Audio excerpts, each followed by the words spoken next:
कि 7 तरह के स्वप्न होते हैं और कौन सा स्वप्न सिद्ध होता है, कौन सा स्वप्न सही होता है और स्वप्न को किसको बताना चाहिए और किस मुहूर्त का स्वप्न कैसा सिद्ध होता है। उसी तरह ब्रह्म वैवर्त पुराण के अंतर्गत श्री कृष्ण जन्म खंड के अंतर्गत 77वें अध्याय में 32वें नंबर श्लोक पर लिख दिया श्री वेद व्यास जी महाराज कि अगर तुम सोए और सोते से ही अगर स्वप्न आ गया वो स्वप्न मान्य नहीं। रात्रि को सोए, रात के समय मध्याह्न में स्वप्न आ गया मान्य होगा, पर वो तुम्हें याद नहीं है, स्मरण नहीं है तब।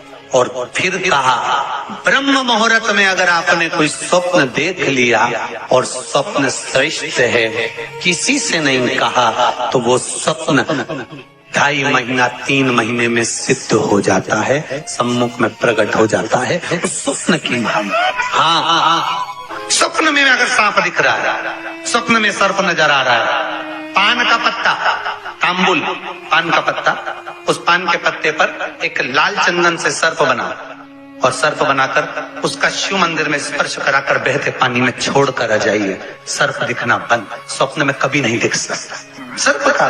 आज भी नियम है, शिव जी की बारात निकली थी, सामने से अर्थी आई थी, तब शंकर की बारात निकली थी। हिंदू धर्म की रीति है, आज भी आप कोई अच्छा काम करने जा रहे हो, सामने से अगर मुर्दा आता दिख जाए, अर्थी आती दिख जाए, समझ लेना तुम्हारा काम सफल हो जाएगा, तुम्हारा कार्य सफल हो जाएगा। समझ लेना, आज भी नियम है, सामने से मुर्दा आते दिख जाए तो कार्य सफल है। दिन में देखा हुआ स्वप्न कभी सिद्ध नहीं होता। स्वप्न में किसी मरे हुए व्यक्ति को देख लो, समझ लो कि आज कोई अच्छा काम होने वाला है। किसी अपने व्यक्ति को मरा हुआ देख लिया, समझ लेना उम्र बढ़ गई। तो इसका मतलब ये नहीं है कि तुम शमशान के पास घर बना लो। हाँ, तुम्हारा क्या भरोसा, तुम सोचो सीवर वाला महाराज बोला है कि मुर्दे को देखो तो काम सफल होता है, तुमने कहा अपन मकान ही शमशान के पास बनाएंगे, अपन तो प्लाट ही में कर देंगे, तो वहां से रोज आता जाता मुर्दा ही मुर्दा दिखेगा। इनका क्या भरोसा। किसी एक भक्त ने एक प्रश्न लिखकर भेजा था कि हमारे स्वप्न में शंकर जी का शिवलिंग दिखता है तो कैसा होता। हमने कहा इतनी सी बात के लिए तो आपको प्रश्न करने की जरूरत ही नहीं, पुराण को देख लीजिए, ब्रह्मवेद का पुराण उठाइए और उसका श्री कृष्ण जन्म खंड निकाल लीजिए, उसका 77वां अध्याय निकाल लीजिए, 77वें अध्याय का 32वां श्लोक निकाल लीजिए। ब्रह्म मुहूर्त में तुमने देखा, सुबह का समय है, तुम्हारी बुद्धि में, तुम्हारे विवेक में अगर शिवलिंग का दर्शन हो गया है। जिस बच्चे ने प्रश्न करा है, अगर वो कथा सुन रहा हो, वो कह रहा था कि हमारे गांव में लाइट नहीं रहती तो टीवी नहीं चलती, इसलिए मोबाइल पे सुनते हैं। तो मोबाइल पे अगर सुन रहे हो बेटा तो ध्यान करना कि अगर ब्रह्म मुहूर्त में शिवलिंग का दर्शन किया है तो जिस कार्य में आगे बढ़ोगे उस कार्य में तुमको मात्र 3 महीने में सफलता प्राप्त हो जाएगी। अगर शिवलिंग का दर्शन, शिवलिंग का दर्शन मात्र चाहे स्वप्न में हो चाहे हकीकत में हो, जीवन की सफलता देता है, वो सफलता प्रदान करता है। शिवलिंग का दर्शन अगर आप स्वप्न में भी कर रहे हो, शिवलिंग का दर्शन आप अगर हकीकत में भी कर रहे हो, वो आपको फल देगा। नाग नागिन का जोड़ा ही ऐसा होता है, पति जाए तो पत्नी बदला लेती है, पत्नी जाए तो पति बदला लेता है। इसलिए हिंदू धर्म की रीति है, गाड़ी के नीचे हाथ में किसी भी रूप में अगर आपसे सर्प मरा है, सर्प की हत्या हुई है, या आपने किसी के द्वारा सर्प पकड़ा कर छुड़वा भी दिया है, तो निवेदन रहता है चांदी का एक नाग नागिन छोटा सा बनाकर, छोटा सा उसको शक्कर के कलश में रखकर बांध कर शिव मंदिर में रखकर आ जाइए, उसको दे दो शिव बाबा को कि अब हमारी तरफ से हमने हाजिरी लगा दी, हमसे दुख, हमसे गलती हुई, हम क्षमा चाहते हैं। गलती मनुष्य से होती है, मानव से होती है, हो गई गलती, अब आपको साथ याद रखिए। जिनको स्वप्न में सांप दिखते हो, सर्प नजर आते हो, या घर के बाहर या घर के अंदर बार बार सांप आते हो, तो भगवान शंकर की 5 लड़कियों का नाम लेकर पान के पत्ते पर चंदन से 5 सांप बनाकर शंकर भगवान को छुलाकर जिसको स्वप्न दिखते हैं उसके ऊपर से 21 बार उसार कर बहते हुए पानी में डाल दीजिए, स्वप्न में कभी सांप नहीं नजर आएंगे।